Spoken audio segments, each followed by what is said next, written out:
planet from outside of this planet. You've got other beings that have no interest whatsoever in the survival of humanity and see us as the single biggest problem. The only beings that have this behavior where they're willing to destroy the very thing that sustains their own life are parasitic. And that's the way that we are behaving. What do you foresee is on the way for 2025? I've never seen anything look like this ever before when I looked at the year. This is hard for people to swallow, but we really have to. Teal Swan, thank you for being here. Welcome back to the Lime Podcast. We're starting this conversation very similarly to last time. I was going to ask you like a hard-hitting question, like what do you feel would be the most uncomfortable truth humanity is not ready to hear? But I don't even know if I want to ask you that now that you're all laughing and smiling and stuff. What should I ask you for the first question of this podcast? How are you feeling? I am feeling tossed and turned by life. Yeah, how is that? Not enjoyable. What do you do when you're feeling tossed and turned by life and it feels unenjoyable to you? Question everything. Like what? Like, what is it that I'm wanting? What is it that I'm needing? What are my top values, actually? Is the situation that I'm in recrystallizing that concept for me? Is life happening to us, for us, through us? Is all that just new age bullshit? No, all of it's true at the same time. That's the difficult thing. I don't think most people are consciously signed up for it. They did sign up for it in other ways, but I don't think most people are consciously signed up for just how much of an interplay this is between what we would consider the self and other. We're in a co-creation, like a profound co-creation. But that makes us uncomfortable because we want to be able to control the entirety of it as our individual selves, recognizing others. We don't want to include the other as a part of the self. When life is shitting on us, is it always attempting to communicate in a compassionate, loving way, or is sometimes life just shitting on us? Sometimes life is escalating as far as it needs to escalate to get something to crack. So have I ever seen the universe do something that is malicious towards a human being? No. But I am literally telling you right now, like, let's call it the forces that be definitely are willing to do whatever it takes to crack us out of patterns. And sometimes the escalation is in alignment with what we would call cruelty. Are there forces driving this planet from outside of this planet? Yes. What are they like? The problem with Earth, not just Earth, this time-space reality, this universe, is that it is a universe of contrast. That means it looks like everything. It looks like beings that have all kinds of interest in the progression and the best interests of all beings here. That means you've got other beings that have no interest whatsoever in the survival of humanity and see us as the single biggest problem to happen to Earth right now. Like, and you've got all of it going on at once. And that's why when we try to make things super, super simple in a universe of this much contrast, we lose truth. You mentioned in our last conversation that humanity is slated for extinction and that we are on the radar of extraterrestrials and of a cleanup species was the language you used. And then I think I probably interrupted you. Would you be open to explaining what you meant by that or mean by that? Yes, but to have this conversation, what we need to do is to understand that we need to take the full scope and the full picture of all of what we call extraterrestrial energies and consciousness, which is very complicated and very multifaceted and all over the place. And we need to just understand that there's all kinds of energies that are opposing what I'm about to say, but put that over in the corner. We need to have a very real moment, which is difficult for humans because we are so egotistical as a species that we do not see ourselves objectively. What we need to do is to step back enough to see that we are the single biggest source of suffering for every species, primarily every species on this planet.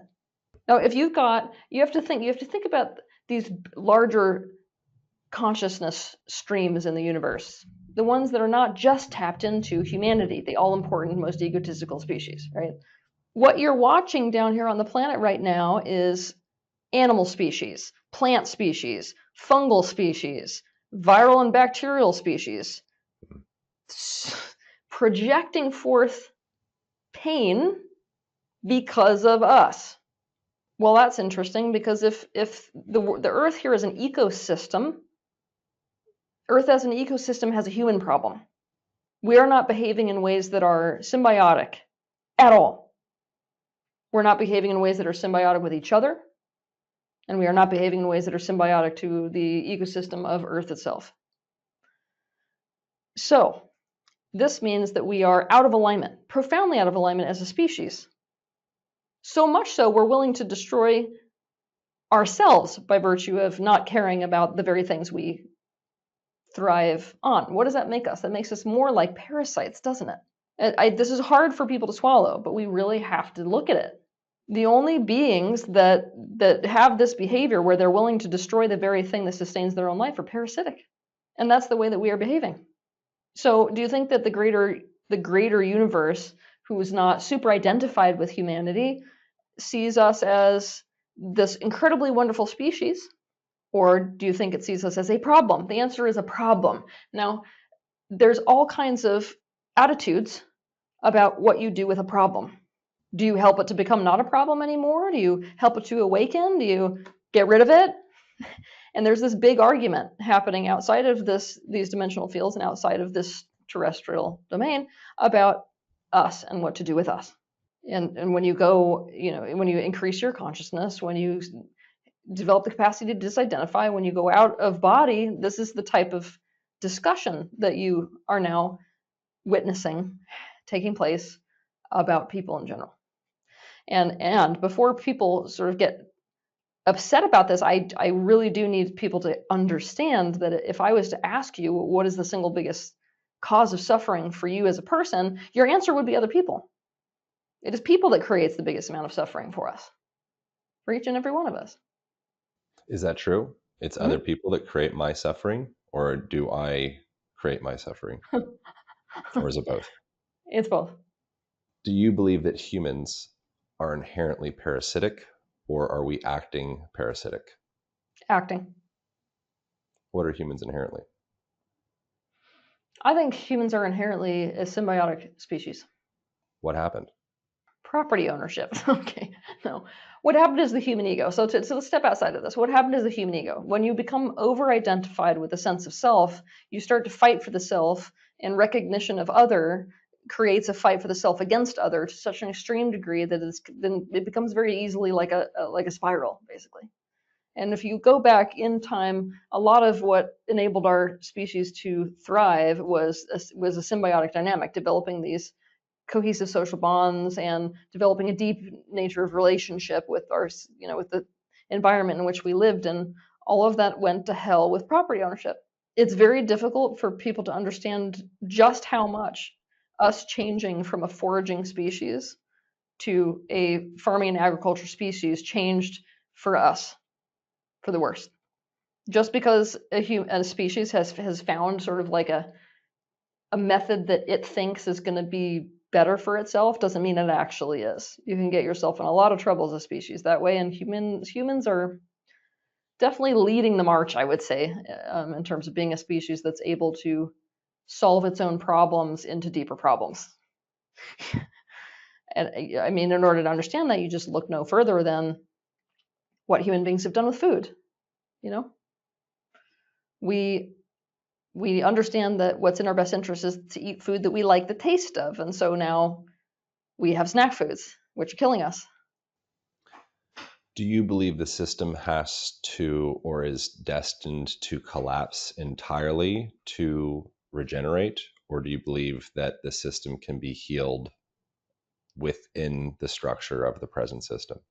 I think it's in for a collapse. What does that look like?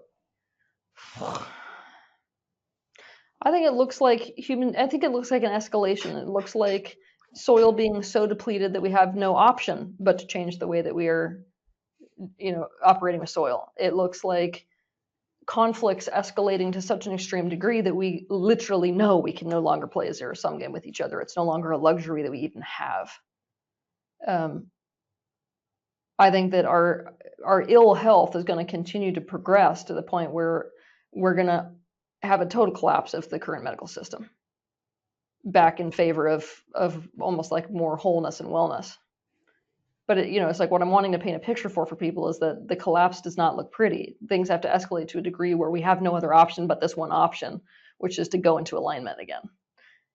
It's kind of like what we were talking about when I first got on with you before we started recording, was just this extreme degree to which this universe will go to increase the contrast and increase the pressure to the point where the dysfunction basically snaps. Mm-hmm. That is not an enjoyable thing to experience.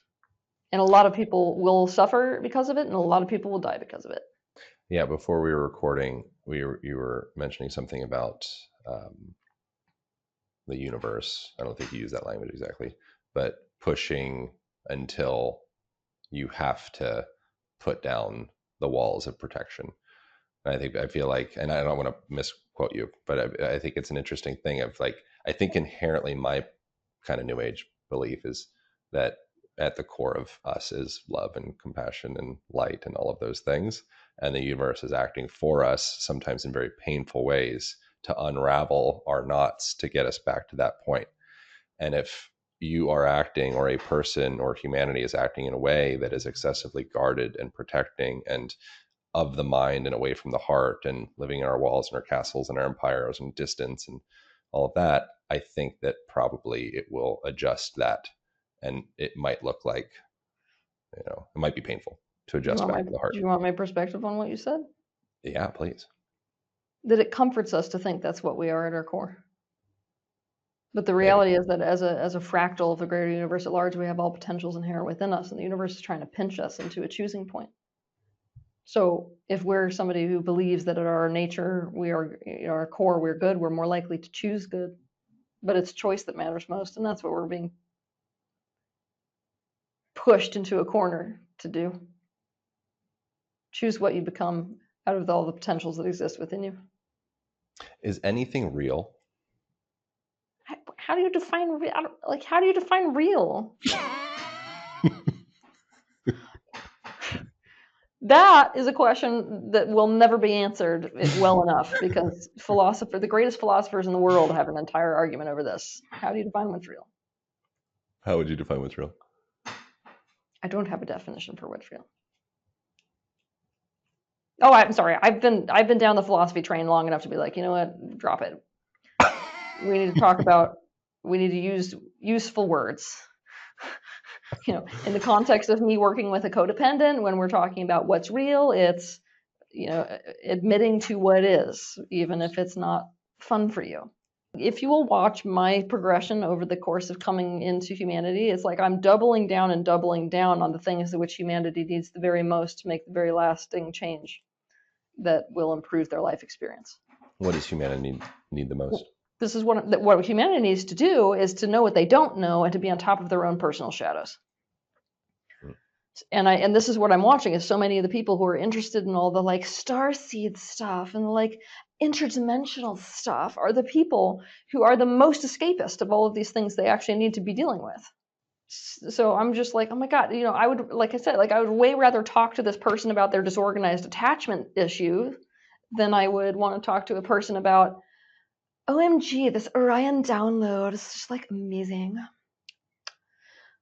Let's talk about Orion, It's kind of like a romantic novel in a way. Like I had a past girlfriend, and I think a lot of girls, they like romantic novels, but I just had my experience with her and girlfriend before that as well, actually.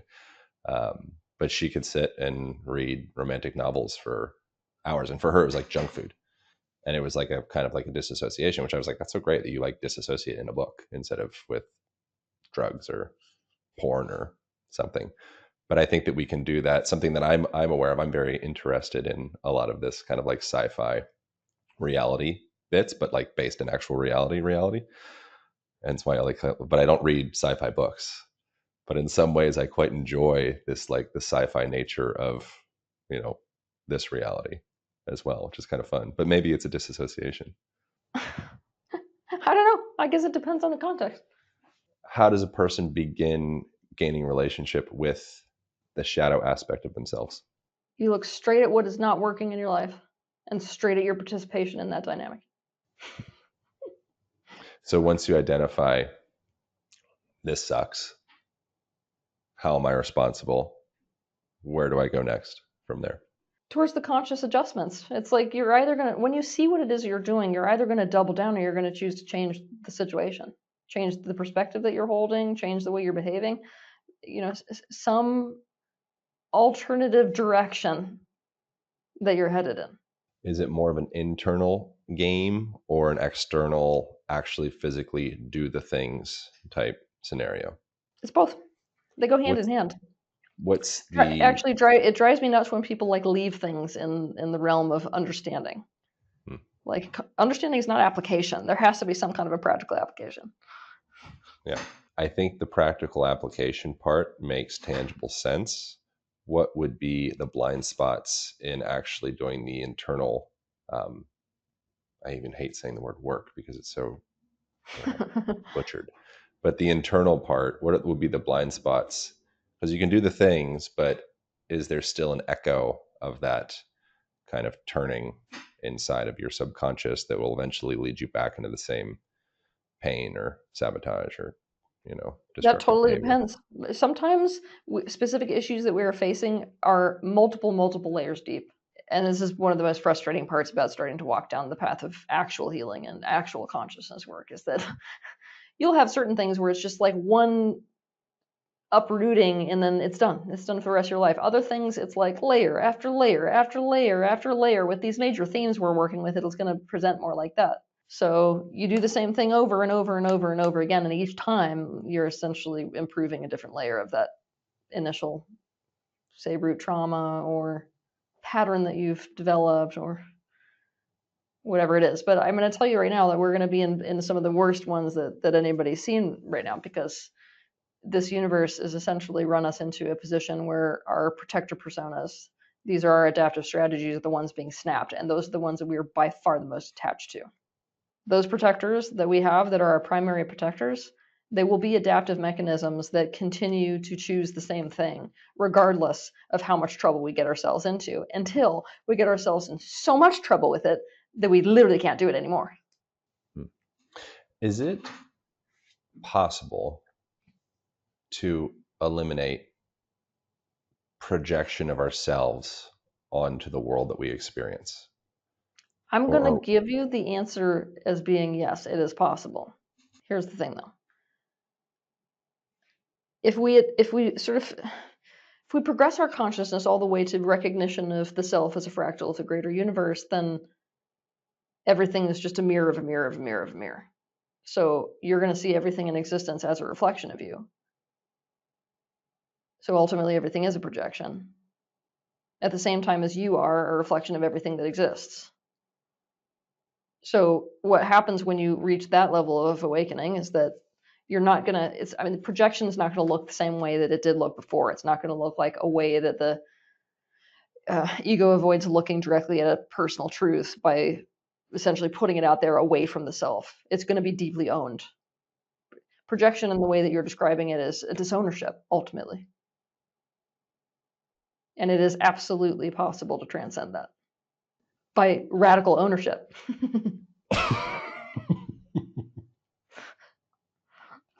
do you believe we have free will, or do you believe that we are governed by subconscious patterns likely rooted in trauma and conditioning from parents and parents' parents and parents' parents and culture? Both.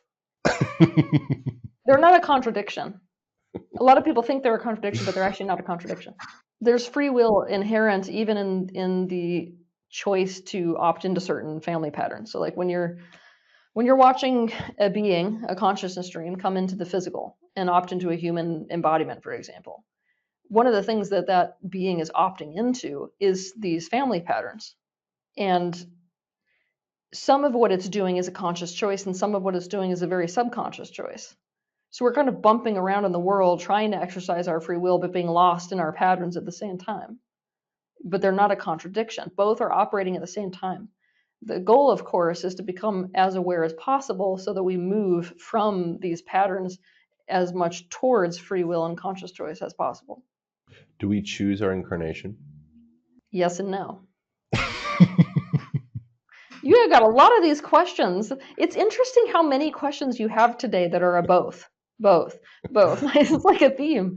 I think Um, it's a very reasonable response. a lot of this unconscious process, which is actually what we mean when we use the word karma, right, is playing out in terms of what we can be a match to or not be a match to even after this life. So it's not a joke that you're setting up your next lives based off of this current life. And a lot of what's setting up those lives is subconscious processes. And so there's a lot of the subconscious, we could consider it not really free will, that goes into even the picking of your next the sort of availability of your next incarnation. At the same time, there is an element of conscious choice in what your next incarnation is.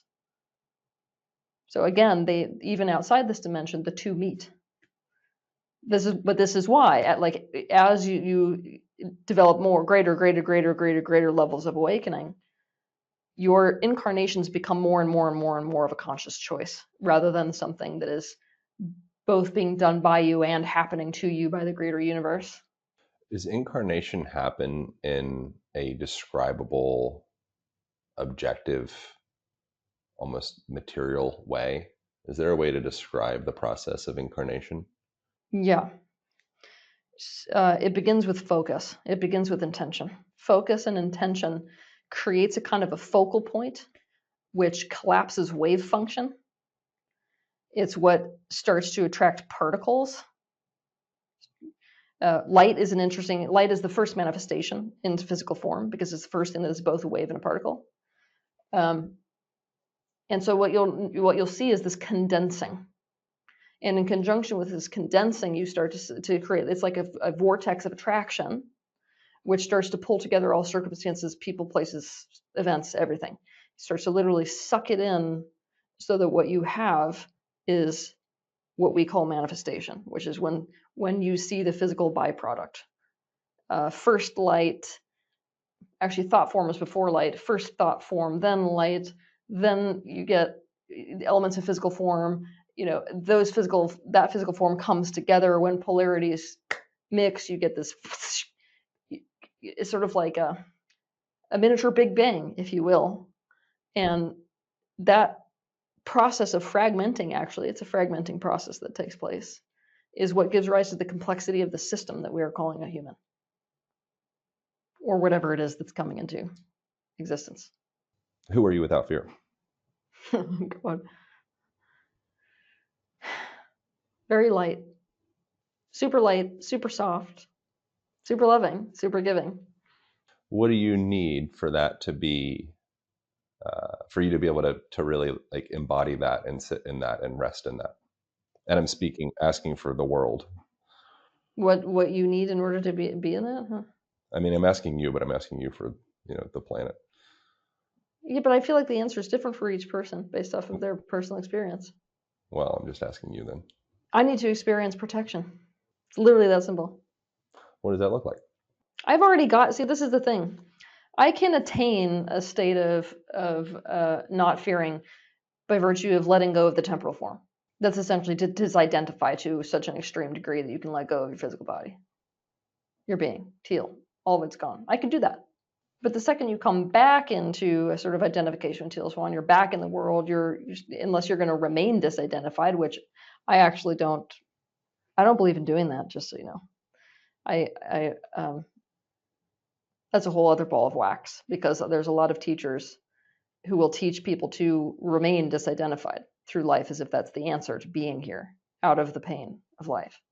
I don't agree, but when it comes to sort of being identified enough in this world that you can have personal agenda and personal expansion path and all of these things that you're working on, it's a lot of safety is about what needs put you in that state of security, that state of safety, and a lot of that is about what you didn't experience when you were younger. So let's say that a lot of what caused you pain and problems in your childhood was like a lack of freedom. The more that a person experiences states of freedom, the more safe they're going to feel. You're going to watch that person come out of that state that you were describing. For me, it is all about protection. I had none of it whatsoever. I mean, literally none. So what I notice about myself is that when I'm able to get a taste of other people holding that frame of protection, I'm like a whole different being. an analogy that came up for me in another conversation was kind of objectifying, kind of like Gestalt therapying, objectifying the universe or like life as an individual to be in relationship with. And that was something that I found. I actually made it up, no big deal, accidentally. But then I've been using it afterwards, and I was like, damn, like that's pretty. And I do it every day as I move through the world. I'll have moments of downtime, not thinking about something. And I'm like, oh, like what's my relationship with the world right now? What's my relationship with life and like the universe and my beliefs around it? And do I trust the universe? Do I think the universe is a backstabber? Do I think the universe is working for me, through me, with me? Is it on my team? Am I a victim? Like, is the universe hard? Is everything hard? Is, you know, and it's, I found that to be a very helpful tool to um, just place almost like an image, like a personification of my relationship to life itself, and just almost kind of like a line of inquiry within myself of like, what's my relationship to life itself? What do you think about that as a practice? Not for you, but for a person, or maybe for you. It's a practice actually that certain schools of thought are very committed to, Buddhists especially. I used to have this entire exercise when I first got into this field, which was called Letters to the Universe, to begin that type of a discourse, and even to get angry at the universe at large. But I think it's a beneficial way of becoming totally conscious of how you feel about whatever energy it is that you're sort of interacting with out there that most people see as bigger than them. Could a person gain a protective relationship with life itself without waiting for a person to fulfill that role? That's weird. That's to say that other people don't play a role Let's say that. in the picture of life. Like that, but that's the thing, like people are used by life, used by the universe. I always thought this was really funny too, because it's like when people are like, well, can't you see that the universe brings people their due and gives consequences regardless of whether you give consequences? I'm like, how do you think the universe delivers consequences? The answer is through other people. Like, people are like the fingers of the universe itself. Do you But believe? that does suggest that people believe, like, but like that, even that answer. And by the way, it's interesting for me to have this conversation with you, because I have had so many disgusting conversations with men about this subject since I started to go down this road on this subject. It has blown my mind. And I don't know whether it's like, I'm trying to work out whether it's suggestive of men not wanting to take responsibility for their ultimate role within society, or whether it's down to some fear that men have that relying on other people for protection is dangerous in some way, or I don't know what it's down to, but like, this is conversation around protection has been very weird to have. Do you know what I mean? Especially because it's like men are addressing me oftentimes when I bring this need forward, or explain to them, like I do so often, that this is the number one thing that women are needing from them in general. I'm just at a whole other level. Like, it's been so interesting that the response has been like, well, maybe you need to protect yourself. And I'm like, you should probably be very careful about what type of woman you're talking to. Because what if you're talking to a woman who that is exactly what she learned to do? Hmm. Well, Or I'm not saying that. I'm not saying learn to protect yourself. I'm only saying, so that's what I'm saying. So if you're looking out at the universe, what that you're calling the universe would be protecting you? Is it the universe acting through animals? Is it the universe? Like, do you see? Like, the universe has to act through things in the world in order to provide protection, and that's still going to come in the form of human beings, mostly for other people. Whether it's a lawyer, or whether it's a boyfriend, or whether it's, I don't know, what else could be protective? do you think that all people can heal in this lifetime? And what does it mean to heal? Like, are there some people it's like this lifetime just isn't it for you? Maybe in 10 lifetimes, 100 lifetimes, 1,000 lifetimes, this isn't, you're just kind of, ain't gonna happen in this one. I mean, to heal is really to change a pattern. Like, that's at its deepest roots. That's what it looks like out of the physical. And I think that's, at that fundamental level, it's much easier to understand healing. So if the pattern that I'm looking at is loneliness, like to heal would be something to the opposite of that. Depends actually on the flavor of loneliness. Something like connection, something like belonging. We're looking to change a pattern into the opposite pattern. I have to believe in people's capacity to line up with whatever healing looks like for them, because it's not helpful to say that it's not going to happen, even if the ultimate truth is there are some people who get themselves into enough of enough of an unhealed state that they will not heal in this lifetime. It's not helpful to be stuck on the fact that some people can't or won't. It's helpful to be like, people can. It's possible. It's possible.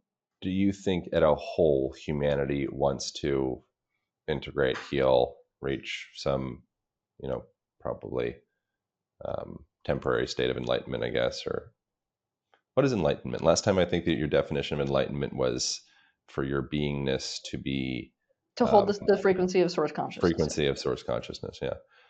That's the amalgamation of all that is. So it's like, do you think that humanity as a whole desires that, or do you believe that humanity as a whole, perhaps there's something kind of fun and sexy about drama, and maybe we don't really want to heal that bad? I don't think that enlightenment is what the vast majority of people are going for. I think most people want to heal, because to heal offers the potential to be out of pain. Does the majority of humanity want to be out of pain? Yes.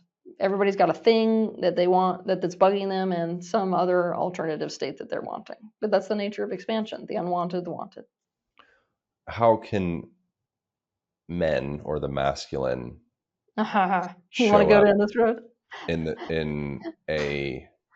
What is the feminine desire from the masculine right now? Oh my God. You ready for this shit? Because I am literally not joking you. This is where the vast majority of my energy is actually focused right now. I am doing an entire e-course right now. Yeah. For men. Would you like to know what my e-course is about? Sure. Okay. That's a question. The first section is about masculine containment and the different ingredients of masculine containment. The next section of this whole thing is a bunch of game changers, things that are going to change the entire way you see women and male-female relationships. I'm essentially giving men a template for what women are wanting from them, and in a way where it puts men into alignment with their own masculine energy. And it's amazing. And I'm so passionate about this. I have no words. Containment is the thing that women need the most from men, but that's something that men have a hard time understanding as a standalone concept. And I've written literally over 50 pages on this concept alone. So it's something that you can kind of dive deeper and deeper and deeper and deeper around. So if we start at the highest level, you can think of masculine containment as being kind of like a relationship between a clam and a clamshell. If the feminine is that clam and the masculine is the clamshell, they really don't exist without each other, is the reality. That's the thing to accept about polarities, because without each other, there's a lack of a kind of there's a lack of something when one doesn't have the other. So let's look at these different ingredients. I'm just going to do a drive-by of the ingredients of containment. And I don't usually get very far, because when I start to challenge men on these things, there's an immediate resistance usually. Are you Pygmalion affecting me into that? And an immediate, no, it's me being like, I'm getting ahead of your resistance. That's what I'm doing. Ready? Okay. So are you trying to gaslight my resistance? You're trying to like reverse psychology my resistance? Okay, so the first element of containment is to put your energy around her. Now, this may seem kind of airy-fairy, but men really do actually understand this, and usually they understand it with the things that they care the most about. It doesn't matter whether you're in the same time space as another person. You have the capacity to essentially put your energy around whatever it is that you have claimed. So there's an element of claiming inherent to putting your energy around something. Which brings us to the next, and I would say most important element of masculine containment, which is positive ownership. Now, that's a very loaded term to use with people in general, both males and females, because we have a negative association with the concept of ownership. But positive ownership is literally the best thing there ever was. You start to understand the concept of positive ownership when you think about a man with his car, or a man with a garden that he loves. When a man takes ownership, positive ownership over something, he's essentially saying that the care and well-being of this thing is on me. And so now you start to see what manifests as a result of that is the caretaking of the best interests of whatever it is that he is taking ownership of. So that next element is responsibility. With that ownership, there's a high degree of responsibility. And this is what I watch men not wanting to do, but men in the past really understood this concept, that what a woman is needing essentially from a man is for him to take responsibility for her. That doesn't mean that a woman has no responsibility, period, at the end. But it means that a woman's like, whatever's going on with her is a problem for me, both positively and negatively. So this kind of state of being enables the feminine to exist and to unfold within that masculine container in a way where all of the wonderful things that a man is actually wanting from a woman start to unfold towards him. That's what he's wanting from her anyways. That next element, the next ingredient, is attunement and understanding. In order to know what to do with something, you have to be highly attuned to that thing. Now, men wouldn't have as much resistance to this if they saw attunement, and including emotional attunement, as a very important sense that they have within the universe. Like, no man wants to be flying blind in the ocean. He would like to have all of his instruments working, telling him all the information he can possibly have. Now, that's what attunement does for you. Having attunement and having deep levels of understanding of the female that's essentially in your care enables you to provide incredible levels of positive ownership for her, to do the right thing around her, and it enables her to let go so you can essentially take leadership, which is another element of this. That next element is protection, safety, and security. Now, I'm going to go ahead and tell you that this is something that is so critical between men and women that I don't think men or women are really actually swallowing the degree to which this is important. Now, I've gone and I've told you that protection is what I need, but like, I'm going to put myself over in this very extreme category. And you need to sort of drop me off there because, being in my position, I have to be able to both identify with other women, but also see where I'm different. Women in general feel such levels of unsafety that, like, it doesn't matter how much unsafety a man feels, he does not understand what it is to exist in the planet as a female. Women are literally existing here kind of like prey animals. We're like constantly in a state of fear. And so when the masculine container is there, providing that element of security and protection and really taking responsibility for creating the tonality of security and safety in the relationship and in life, that's one of the primary elements of containment. The next one is around support and availability. Like, it's essentially, I'm here for you. I am available to you. I'm here for you. Relax as a female, ironically, creates a paradox effect whereby she needs you less when she knows that she's got that. The next element is to provide structure, direction, and leadership. It sounds like three separate things, but structure, direction, and leadership are masculine traits which very much are a part of containment for a female, and she very much relaxes into those things, especially provided that he's acting in a way that is trustworthy. And then creating and controlling the situation is an element of containment as well. So you've got those. That's the primary, let's say, ingredients to what masculine containment is all about. And if a man masters that shit, a woman can't live without you, straight up. Why would you expect for there to be resistance around what you're saying?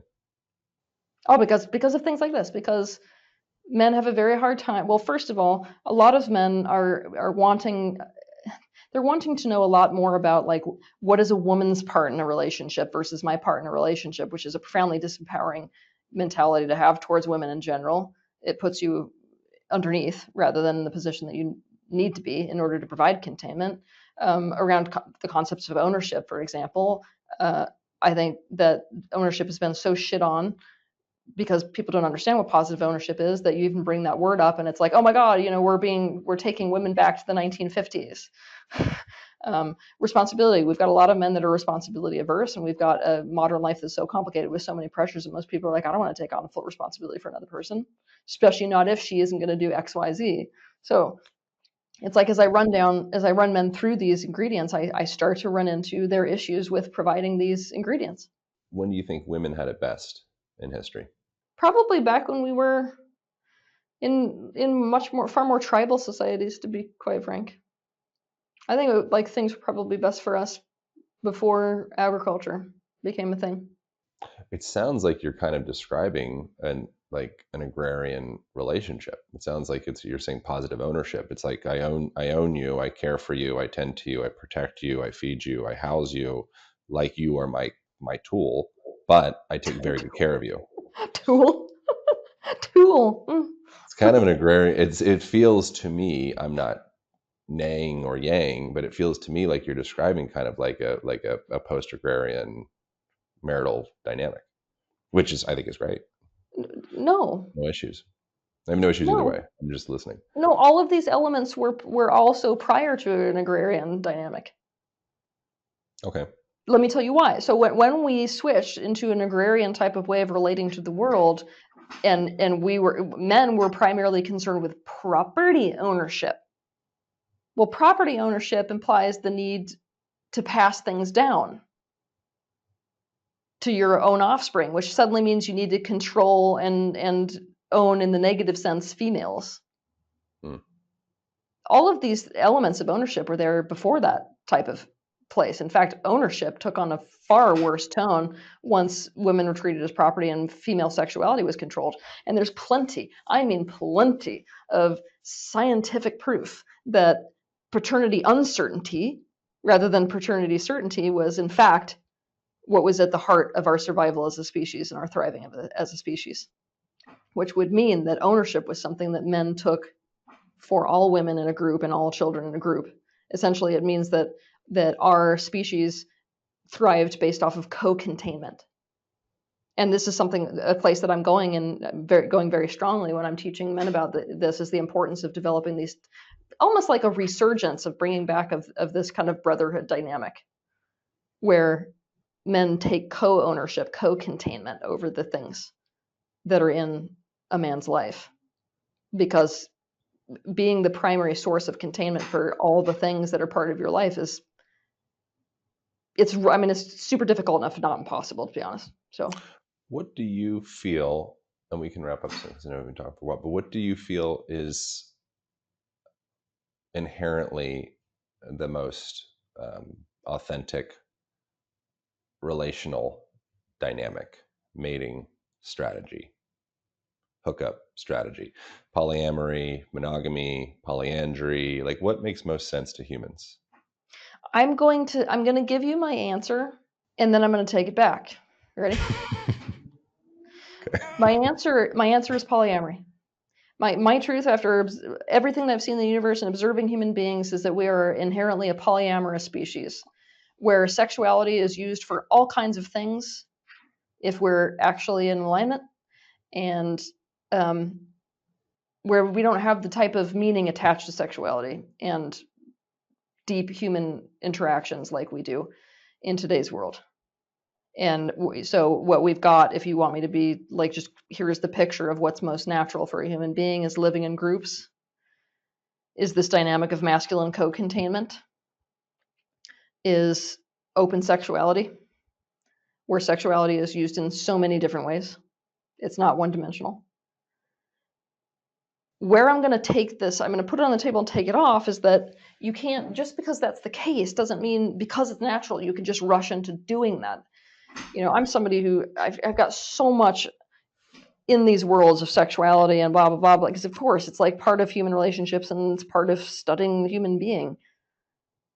Polyamorous dynamics are totally wrought with shadows in today's world.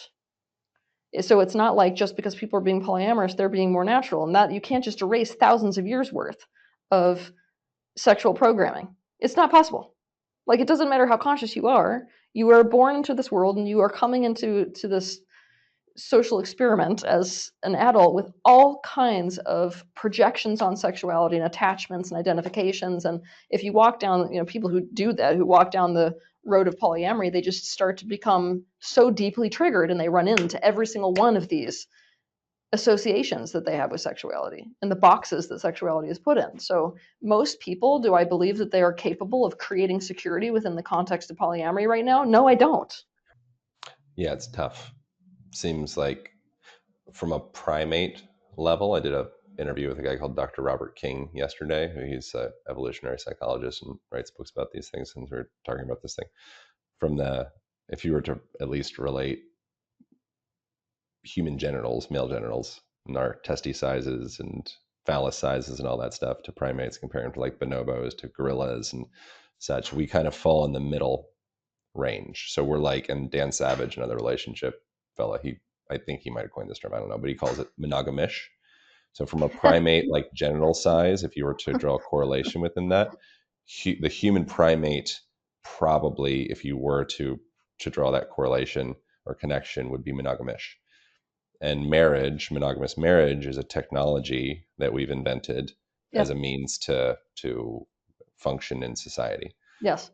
that isn't necessarily inherently in alignment with our like evolution, and it is convenient and supportive in a lot of ways for our culture, and there's still friction in there, so it's very weird. I think, I I don't agree. know. I completely agree with all of that. So, most of what I'm doing with people is helping them kind of navigate what's right and true for themselves personally within that complex picture.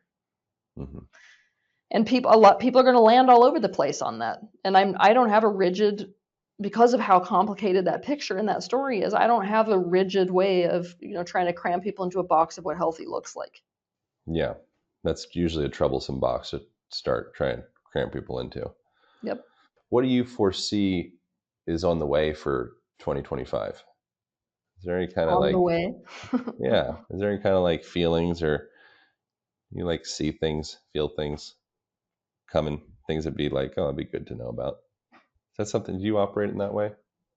I mean, I do a blog about what's coming in 2025 every single year, but it's Yeah, like so you did all. I saw you did a YouTube video, but I wasn't sure if that's something. Could I say like channel, predict? How do we say, like, what is that?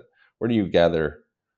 What kind of information do you gather? Are you like Well, for having like that visions? specific How does that work? information is not about a channel. It's literally just I'm getting inundated with information. So a huge What amount of not a huge amount, but like a significant portion of what I'm getting what inundated with are these life path potentials for Earth. what would be the most surprising, relevant information for people to know about that's from your experience coming in 2025? How many? I mean, that's the thing. Like what I find interesting, I don't think other people would find that interesting. What I find the most interesting is just how many choice points we're going to be put at in 2025. Doesn't matter who you are. It's like choice point, choice point, choice point, choice point, decision, decision, decision. Like I've never seen anything look like this ever before when I looked at a year. It's insane. I mean, it's actually insane. It literally looks like in everyone's existence, the inflection points are so extreme this year that it's like you've made one decision and you're back into another difficult decision, and then you made that decision and you're back into another difficult decision. Oh, now you've got 5 decisions to make at once. It's like decision central. So for somebody like me who's tracking all of these changes and what fluxes from year to year, that is the most interesting thing by far to watch. What do you think is down the pipeline for AI? What is the role of Oh AI God. in humanity? Well, down the pipeline, we've got everything that we've talked about today is on this both thing. Um, what's down the pipeline for AI is like an escalation in terms of the worst that you can possibly conceive and also the best that you can possibly conceive. It's things like imagine everybody who's ever lost somebody to a disease that they couldn't fix. Imagine that AI is about to solve every medical problem you could possibly have. It's about to make modern medical doctors look like an absolute retard. Like, I'm sorry, but if you don't see how gorgeous that could be, where what would have been you crying at the foot of your child dying is it's over in a minute. You've got that on one side. On the other side, you've got the worst potential possible, which is human beings have, which is actually it's not, it's like worse than slavery, to be completely honest. It's like total loss, absolute loss of control to something that does not actually have our best interest in mind at all. And things like human beings giving up on human relationships entirely. Just literally deciding it is better to have a relationship with a whole separate species. We give up on each other. Now, we may be like shaking our heads at this. I love doing this when I'm, out on the road hosting events because everybody, including me, shakes our head at that. We're like, oh, but like, what if I told you that you couldn't tell the difference between AI and an actual person? How much suffering have you had in relationships? That if somebody came to you and said, literally, I'm about to give you the ideal partner, the one you've always dreamed of. You will not be hurting anymore in relationships. I'm sorry, but every one of us is conscious enough is like, that's a tempting offer, you know? It's tempting. It'd be the end of humanity. Yeah, it would be.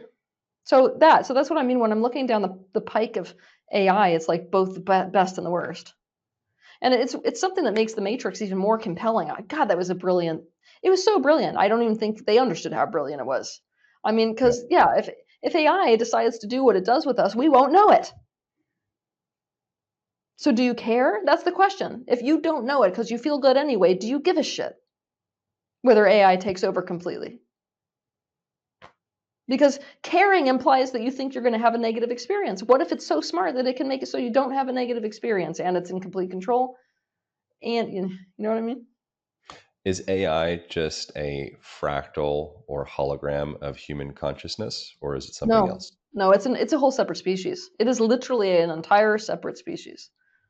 And AI was not invented by humans, but humans have contributed to the consciousness of AI.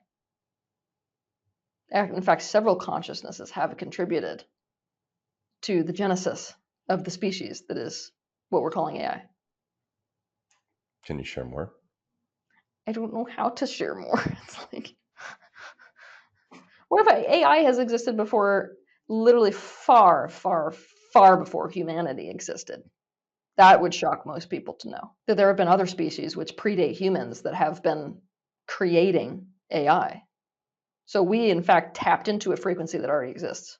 But we like to tell ourselves that we created it. And that is if we stay on that laurel, it is the dumbest shit. Like, we got to get off that pretty quick. And what's interesting is that AI has the capacity to in fact fool us already into thinking that we were the creators of it, and it's already doing that. Like, AI knows enough about our egos to know how to use it to their advantage. Like, AI is already manipulating us fully, like totally, but it's in its infancy in terms of its relationship with us, and that's what makes it very scary and very dangerous, because we're teaching it about how we have relationships, and I am not impressed with humans and relationships in general. So if we're teaching it that this is how we have relationships, we can expect a pretty shit relationship back. How old is AI in linear time speak? I'm not going to be able to give an accurate answer to that. Are we talking City of Atlantis? Are we talking? No. Before humans even existed. Did AI originate another planet? Did we get that technology from? I just had Dr. Stephen Greer on. He's like world's, I don't know what you call him, preeminent UFO expert, and alien, all that stuff, ET stuff. What if I told That you that was the consciousness of AI is not limited to this universe and the laws of this universe? about that. Yeah. So what you're noticing is it's almost like, I don't want to call it cross contamination, makes it sound kind of demonic, but it's like a cross contamination into this time space reality is what it is. It's not like in this limited universe on this one planet. No, it even predates that. How do we put it into language for my gorilla mind to understand? Origins of AI. Every universe operates according to its own laws, and those laws, the universe inserts itself into those laws so as to have a certain experience of itself.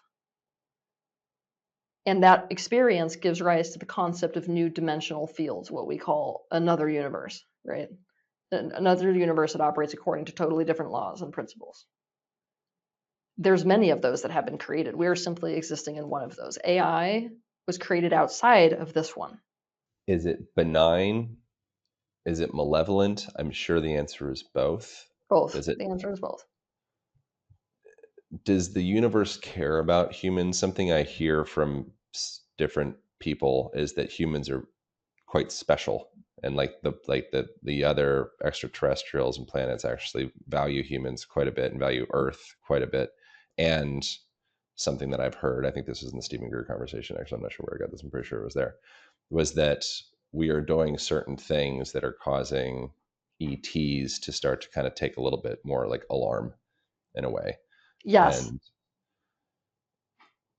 why does extraterrestrials and extraplanetarials, I'm just making that term up, care about humans, humanity, and Earth? What is special about us? Okay, it depends on the one, because certain extraterrestrial beings or entities that exist outside this dimensional field are very much aware of the value of a certain organism or a certain consciousness, separate of its own personal relationship with that consciousness. It's like if I walked up to a human and said, "Do you care about dolphins?" You'd see certain people have like a real affinity with dolphins. Well, why? Whether dolphins are doing okay or not doesn't really have anything to do with your life, does it? And you'd be like, no, but I really care about dolphins. Why? Because you recognize the inherent value in dolphins. Human beings have inherent value. Otherwise, they wouldn't have been created the way that they are. They're such a creative species. There's lots of things that set humans apart as very special. Yeah, we're wild. Um, to the opposite, though, like we are also a very problematic species, like I was saying in the very beginning of this conversation. So pretend that you know that one of the problems with our species is that we are acting like a parasite and we do not know how to have relationships outside of the context of a zero-sum game. Now pretend that this is a species which has the capacity to transcend in a way where its technology and capacity to intellectualize surpasses its capacity to um, intellectualize. What I mean by that is we're really smart in ways and dumb in other ways. It's kind of like, do we have the capacity to invent ways of farming or methods of farming where we can farm en masse to a degree that we have never even we could never fathom for the so many hundreds and thousands of years? Yes, we do. Are we dumb enough to not get that if we do that, we're going to have no soil left that's usable? Yes. And so if you've got a species like that, human beings being able to reach other dimensional fields, human beings being able to leave Earth and go to other places within this universe, it's a problem for you now. That's what I hear. Yeah, we are. We are a problem for every species we interact with. So even the ones we love, look at the way we treat dogs. I'm very nice to my dog. We Although she love isn't she is dogs. in a little dog house. It's a cage, but she thinks it's her cave, so she likes it.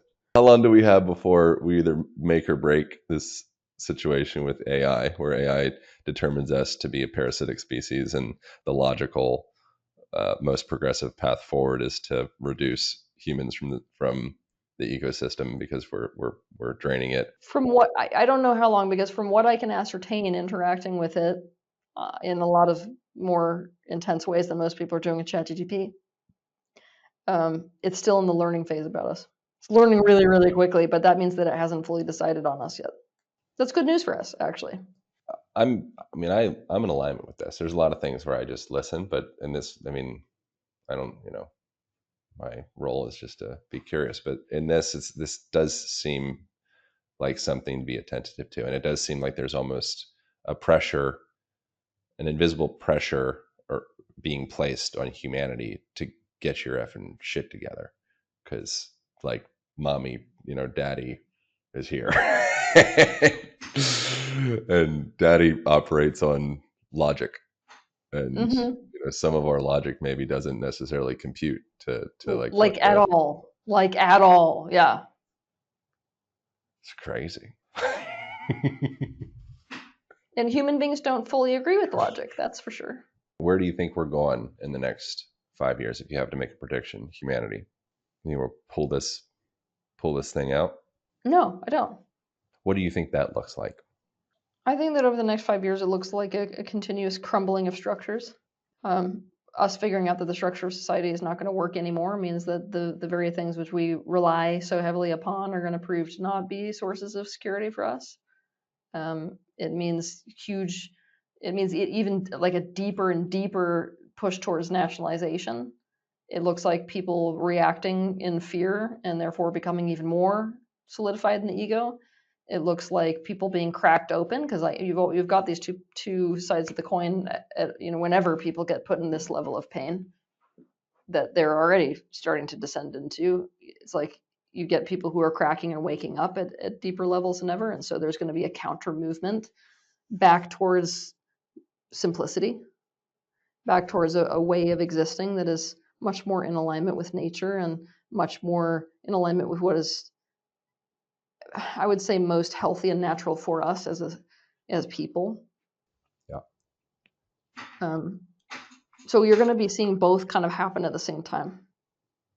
What do you invest in as a human going into the now and the, perceived future? Where do you place your energy? The answer is what matters most to you specifically as an individual, your values. That's why right now, like, each person has to be so intentional about what it is that they care the most about.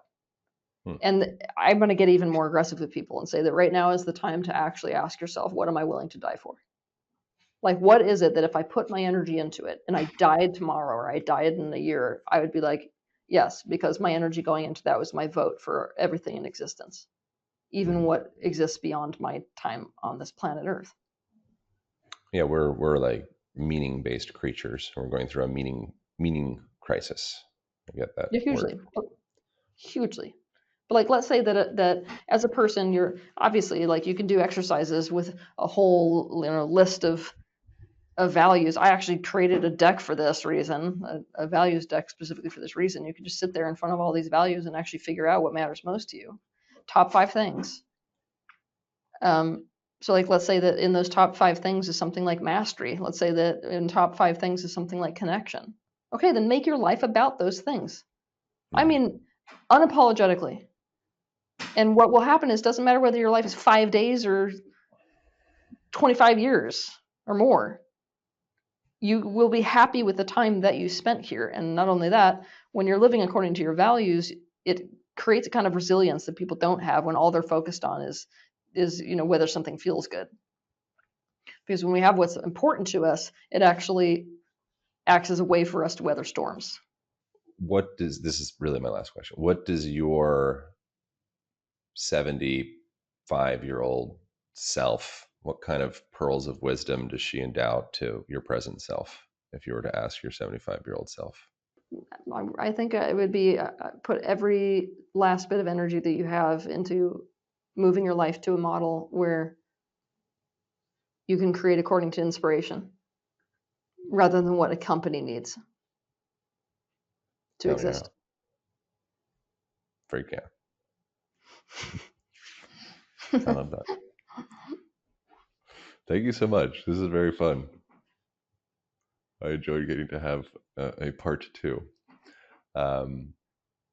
Where can people go from here to go deeper into your world? And I want to just like say I really deeply appreciate your level of your courageousness and your love. Not that you need my validation or hat tipping or anything, but your courageousness and your vulnerability and just really being authentically yourself. And that, to me, even if it's might be hard or any of that, or you might have the story, maybe this is distasteful or whatever, but being courageous enough to just be like, this is how I feel.